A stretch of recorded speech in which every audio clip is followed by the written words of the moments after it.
Halo guys, assalamualaikum warahmatullahi wabarakatuh. Selamat siang guys. Nih hari ini kita mau rakit mesin 3SZ nya Rasterios ya. Yang kemarin ada kendala suara berisik, otok-otok, plus lampu indikator olinya nggak mati. Yo, kemarin waktu kita bongkar kondisinya wow mantap. Yo, ini kita udah coba bersihin semua, alhamdulillah. Semampunya sebisanya yo, mampu ning ngene iki wis ngene iki ya.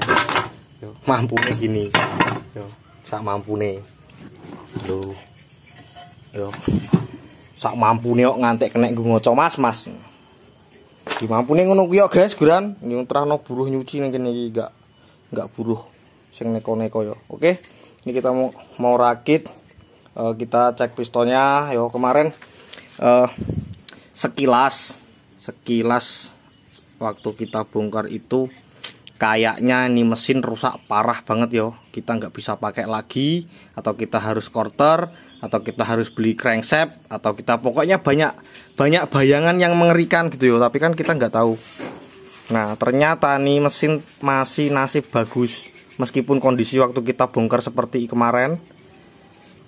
Berkeladak yo. Kita udah coba bersihin seperti ini.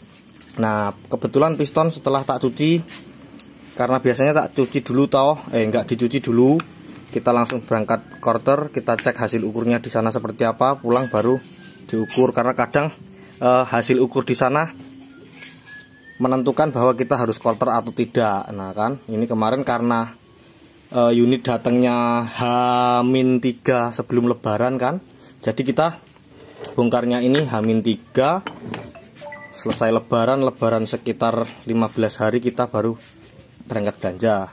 Nah ini kebetulan udah tak cuci sekalian. Nah dicek di sana si piston seperti ini gambarnya, ternyata masih layak pakai nih yo. Hasil ukurnya belum benjol banget. Ini ring piston udah tak ganti dan ring pistonnya nggak goyang nih. Jadi yang jadi pertimbangan itu banyak. Kalau kita mau ganti ring piston aja itu kita harus menentukan hasil ukur yo, hasil ukur toleransi dari pabriknya berapa, ring gap clearance-nya. Nah kalau ring gap clearance-nya dapet tapi kok pistonnya nggak dapet, kayak waktu L300 itu yo, ringnya goyang-goyang. Lah ini kan kenceng nih, kenceng semua. Jadi ini perfect nih, masih bisa kita ganti ring piston aja yo. Ini ring piston yang baru, tak sisain satu belum tak pasang. Ini yang top paling atas, kita ukur bareng-bareng di sini. Yang bekasnya ini saya tak siapin dulu yang bekasnya. Oke, next kita ukur dulu ringnya yang lama, hasil ukurnya berapa yo. Kemarin pas sebelum tak bawa ke sana sekitar 35 guys, karena 35 itu kan masih masuk di angka toleransinya 15 sampai 35 yo, masih di angka toleransi. Jadi sebenarnya aku yakin kita nggak perlu quarter, tapi kalau kita nggak ada hasil ukur kan kita nggak yakin. Jadi piston shot blocknya ini tak bawa ke tukang quarternya, kita ukur bareng-bareng di sana, hasilnya aman gitu ya. Kita masukin rata 1 2 3 4 ya. Rata ya, kondisinya udah bersih semua. Nah kalau kita mau ganti ring kita ngukurnya gini nih. Jadi minimal ring gap clearance nya kita dapat yo 0,35 mm.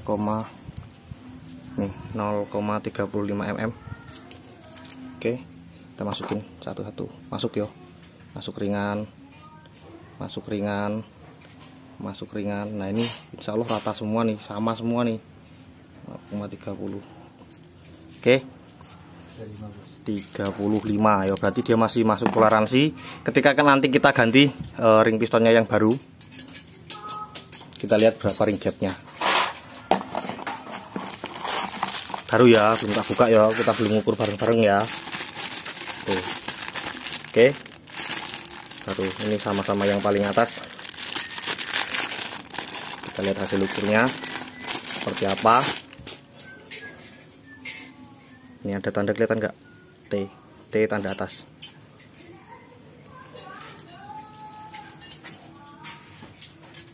Nah, jangan kayak sepeda motor ya. Sepeda motor kan pistonnya cuma satu. Kalau kamu ganti ring piston selesai ya, ring gap-nya jadi ya wis jadi. Lah tapi kalau mobil pistonnya 4 atau 3 ya, satu ring piston bisa diganti, misal ya ring gapnya ketemu. Lah piston yang lain sama apa enggak gitu ya, kasihan tuh sama kayak si Colt TFS yang di belakang tuh. Nanti tak buatin video sendiri tuh, katanya habis bongkar mesin, habis ganti ring piston, unit masih nggak bisa pakai kerja. Yo, businya basah. Kelihatan nggak ring gapnya? Lebih kecil dari yang tadi kan? Tapi kita ukur juga. Kita ukur 0,15. Kelihatan? Ya, 0,15 ya. 0,15. Oke. Masuk sempit. Masuk sempit. Kita kasih lihat, oh ini ada 18 nih guys. Oh yo, ada 18 nih. 18 masuk enggak? Susah guys. 18 enggak masuk. Ini masuk nih, 18 masuk. Ini 18 masuk. Tuh kan beda-beda ya. Ini 18 masuk. Kan ada yang tetap sempit gitu loh. Nah, tapi kalau masih masuk toleransi, misal kemarin kita nekat-nekatan ya, kita pakai ring piston yang lama di angka 35 ini. Sebenarnya nggak apa-apa, tapi kan sekalian turun, jangka panjangnya kita pakai masih lama kan ya. Nanti kalau ini misal kita pakai setahun lagi jadi berapa, 40 kah jadi 50 kan kita nggak tahu ya, kasihan ya. Oke, ini kita ganti ring aja. Terus selain pemeriksaan ini yang kita lakukan apalagi ya, ketika nemu unit yang seperti ini. Masih baik yo. Si crankshaftnya kemarin alhamdulillah kita masih tembus di angka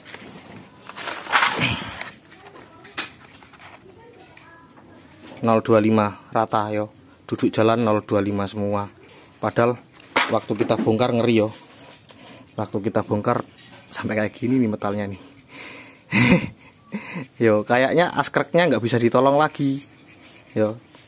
Tapi hasil pengukuran mengatakan bahwa masih bisa ditolong kan gitu. Makanya ketika saya ditanya, Mas kendala seperti ini kita harus keluar biaya berapa, Mas kendala seperti ini solusinya gimana, yo nggak tahu kok nanya saya, ngaku dukun kok yo.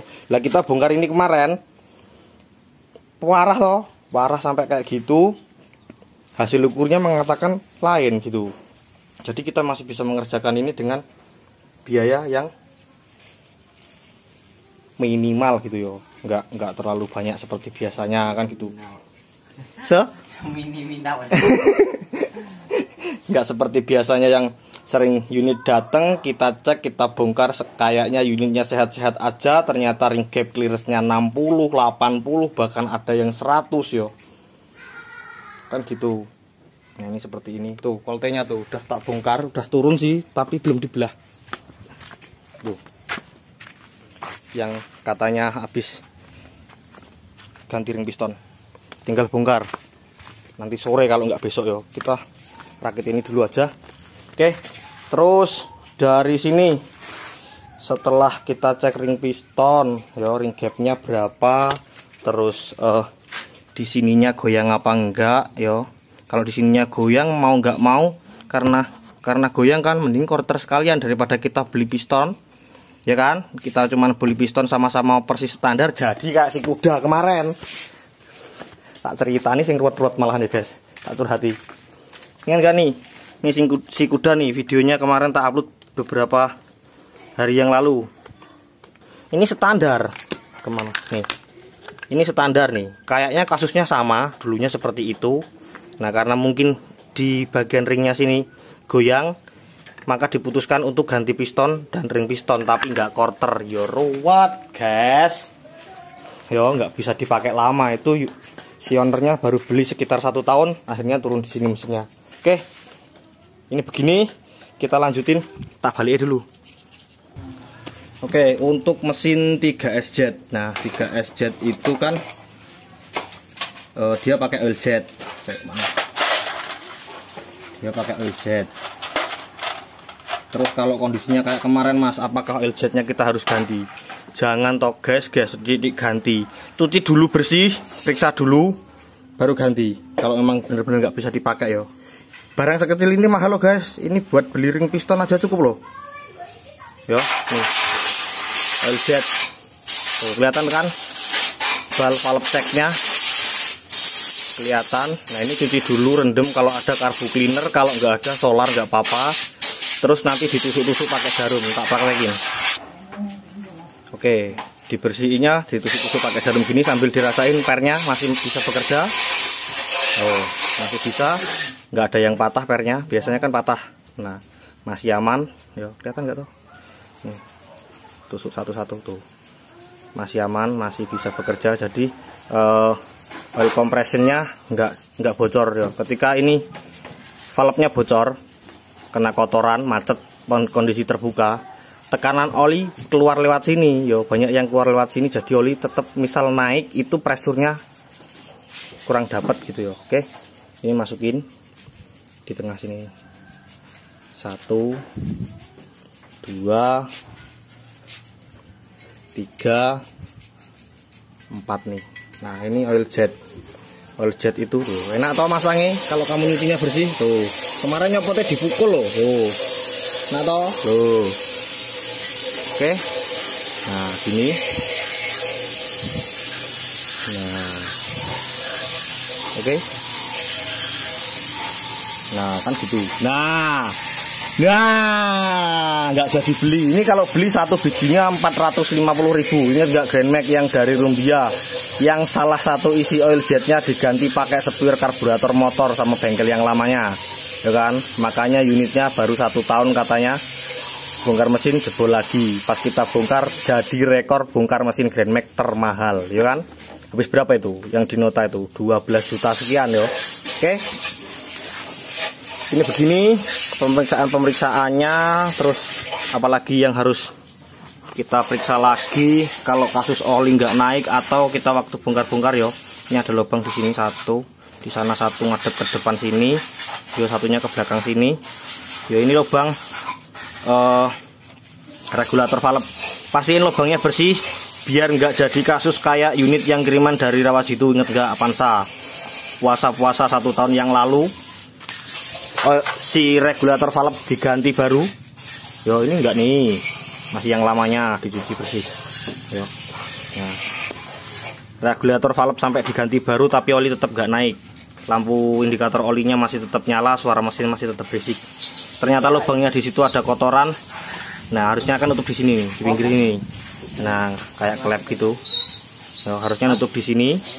Ini enggak. Yo yang si Rawasido itu, jadi ya bocor oil pressure, pompa oli diganti baru, semua baru, tapi oli tetap gak naik. Yo, gur nyucimu kurang bersih. Tuh, kelihatan gak bersih toh? Tembus toh?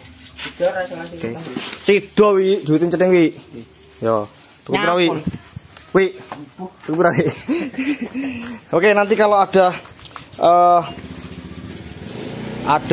bagian poin-poin lagi tak videoin lagi. Kayaknya kemarin waktu kita bongkar kita nemu timing chainnya aman yo, timing chainnya aman, kliknya masih keluar 3. Padahal suaranya seperti itu. Kalau kita lihat dari luar kayaknya suaranya timing chain. Makanya dulunya unit ini pernah mampir ke bengkel nanyain bahwa si indikator olinya gak mati kenapa, suara berisiknya kenapa, dijawab sama mekaniknya mungkin timing chain dan sweet oli. Lah oli ini nggak naik timing chain dan sweet oli yo. Aku padahal tadinya ketipu guys, karena ada DTC timing over advance yo. Timing over advance itu kan biasanya karena si timing chainnya molor. Jadi ada DTC itu. Ternyata karena olinya nggak naik, si VVT controllernya nggak bisa kerja, nggak ada tekanan oli. Ditambah 1 lubang silinder headnya jam. Udah kita perbaiki yo. Di camshaftnya mana? Intake camshaft nih udah kita perbaiki, aman tuh. Yo ini kemarin andesis juga terpaksa kita bubut lebih kecil, terus kita papas di bagian camshaft cupnya. Oke, gini aja dulu. Nanti si poin-poin selanjutnya kita lihat sampai mesinnya naik. Oke, next point guys. Ini tetangnya kemarin rebuild yo, rebuild 2 kalau nggak salah. Tapi yang lain dicuci. Yo, standar lagi yang 2 karena kemakan si metal yo. Nomor 2 sama nomor 3 tetangnya yang rebuild. Nah, tuh yo. Jadi bulat lagi. Bagus lagi. Oke, next. Oke, next poin lagi guys. Nah, usahakan ini dibongkarin yo si VVTi controllernya ketika kita bongkar-bongkar supaya nanti proses kerja mesin bisa maksimal yo. Nih, ini kan udah tak rendem. Nah, waktu tak rendem otomatis kita rendemnya lama, air kan masuk ya. Air masuk, kita bongkarin aja sekalian. Jangan khawatir, ini nggak bisa kebalik, ada knocknya. Ini air pada masuk nih. Tuh, air toh. Dan dalamnya pasti wow. Yo, pasti wow nih kerak-keraknya. Nah, kalau udah direndam kan nyucinya gampang tuh. Kerak-keraknya. Nah, supaya nanti biar bisa kerja lancar lagi, nggak ada tersisa kotoran. Yo, kalau nggak bongkarin walah kayak gini. Yo, ini valve di sini nih. Nih. Untuk. Nah, ini lubang-lubangnya. Yo, ini ciprotolin aja dulu. Nanti dirakit lagi, yo. Oke, jangan ada yang hilang loh yo. Ini ada platnya kecil nih. Nah, ada platnya kecil-kecil gini. Jangan ada yang hilang. Bongkarin semua, cuci bersih seperti baru, rakit lagi, yo. Tuh. Oke. Pastikan semua bersih luar dalam biar kerjamu enak, biar nggak keganggu-ganggu, biar nggak muncul DTC lagi setelah perbaikan yo. Nah, ini tinggal nyuci pakai bensin, cuci sampai bersih yo, sampai seperti baru loh. Oke.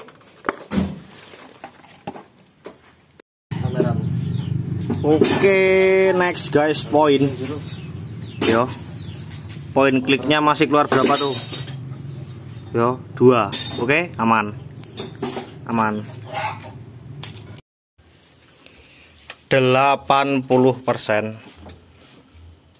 Look glowing.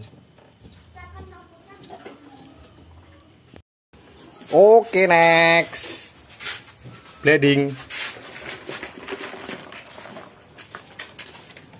Selesai bleeding yuk guys, air radiator.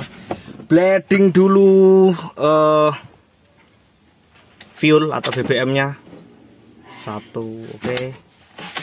2, sekalian bleeding, sekalian adaptasi untuk idle speed control ya. Oke, bismillahirrohmanirrohim. Perhatiin yang itu ya, yang kemarin nggak mati-mati. Alhamdulillah. Ini N-nya juga sudah nggak kedip-kedip guys, mudah-mudahan aman. Nanti kalau kedip-kedip tak buatin video sendiri ya tentang inhibitor.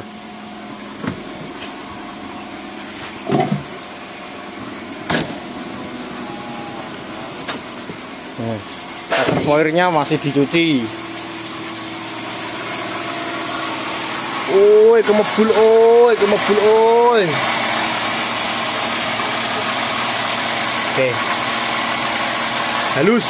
Yo, ora otok gitu lagi ya. Oke, kita lihat perkembangannya besok pagi. Tak kasih laporan lagi. Ada apa? Motor pankah apakah ya, besok pagi tak panasin dulu, kita lihat kondisinya pas sudah panas. Oke, next guys, pagi yo, udah pagi nih, kita tak review guys, mau tak review malah BBM-nya habis loh, kedip-kedip, malah sekarang mesinnya udah nggak bisa nyala. Dengerin suara full pumpnya. Wah, gitu sampean. Malah mati. Masih bisa nyala sih. Yo, jadi tak ceritain dari awal aja lagi. Tapi jangan panjang-panjang yo. Ini unit datang, di video datangnya ada. Itu dengan kendala kasus si lampu indikator gambar oli nyala, nggak mati-mati.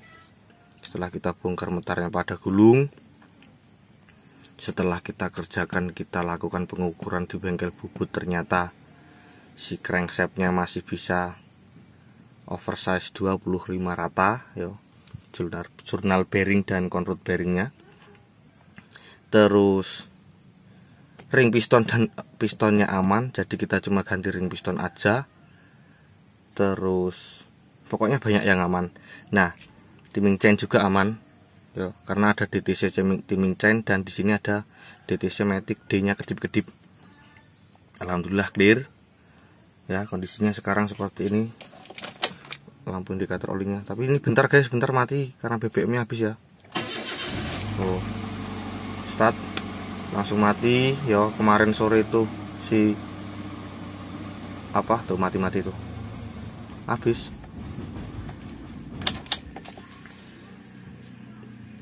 Indikatornya aman meskipun sampai panas aman ya, sampai panasnya maksimal. Kita pantau data lewat scanner. Temperaturnya aman juga di angka 96 derajat. Motor fan sudah mulai nyala. Begitu motor fan mati, suhu turun sampai 89, 88, bahkan 87 yo. Termo kita aktifkan lagi, termostatnya kita ganti yang baru. Pokoknya semua sistem yang ada di dalam mesin kita perbaiki. Hasilnya seperti ini yo. Lampu indikatornya sembuh tanpa ganti pompa oli, tanpa ganti regulator valve, tanpa ganti oil jet. Syaratnya kamu nyucinya bersih ya. Di awal video sudah ada videonya. Oke, sekarang kondisinya seperti ini. Tuh. Glowing toh. Nah, kondisinya seperti ini. Glowing halus. Coba dinyalain lagi yo. Waktu kasar kan tak videoin.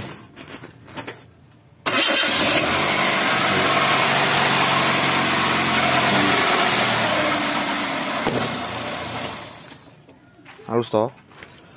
Ada sedikit suara kemercek water pump. Ternyata dari pertama dapat itu sudah bunyi tapi belum diperbaiki. Ini nanti kalau suruh perbaiki, suruh ganti diganti. Yo, soalnya water pumpnya belum bocor juga sih. Cuman berisik. Kalau owner ada duit ganti lebih bagus yo daripada protol di jalan. Protol ora overheat ya guys. Kalau overheat toto. Oke. Gini. Loh, bersih alami. Yo. Bersihnya alami. Sampai sini-sini bersih semua. Bersih alami. Oke, segini lah yo. Gini aja karena videonya juga panjang, yang mulai rakit sampai nyalanya sampai pada hari ini. Yo, sampai pada hari ini itu udah lumayan panjang. Semoga videonya bermanfaat. Kalau nemu kasus-kasus yang begini diperiksa baik-baik gitu ya, diperiksa baik-baik dengan syarat-syarat yang harus dicukupi, pengukuran yang harus kita ketahui.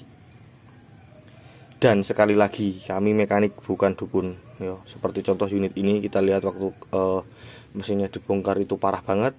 Ketika kita lakukan pengukuran dan lain-lain, ternyata banyak yang aman ya. Sedangkan unit-unit yang kadang datang dengan kendala apa, tapi begitu kita ukur dari ring gap clearance aja udah nggak bakalan bisa dipakai, udah parah, udah apa gitu ya. Contoh grand mag yang patah sepi, kelep bengkok 10 biji. Begitu kita kerjakan, lakukan pengukuran dan lain-lain, quarter dan slab askreknya kena. Nah, padahal kan nggak ada keluhan untuk slab askreknya kan awalnya gitu. Oke, sekian dulu dari saya. Semoga video kali ini bermanfaat. Saya Arif Bayu Caksono yang bertugas. Salam mekanik Diso paling konyol.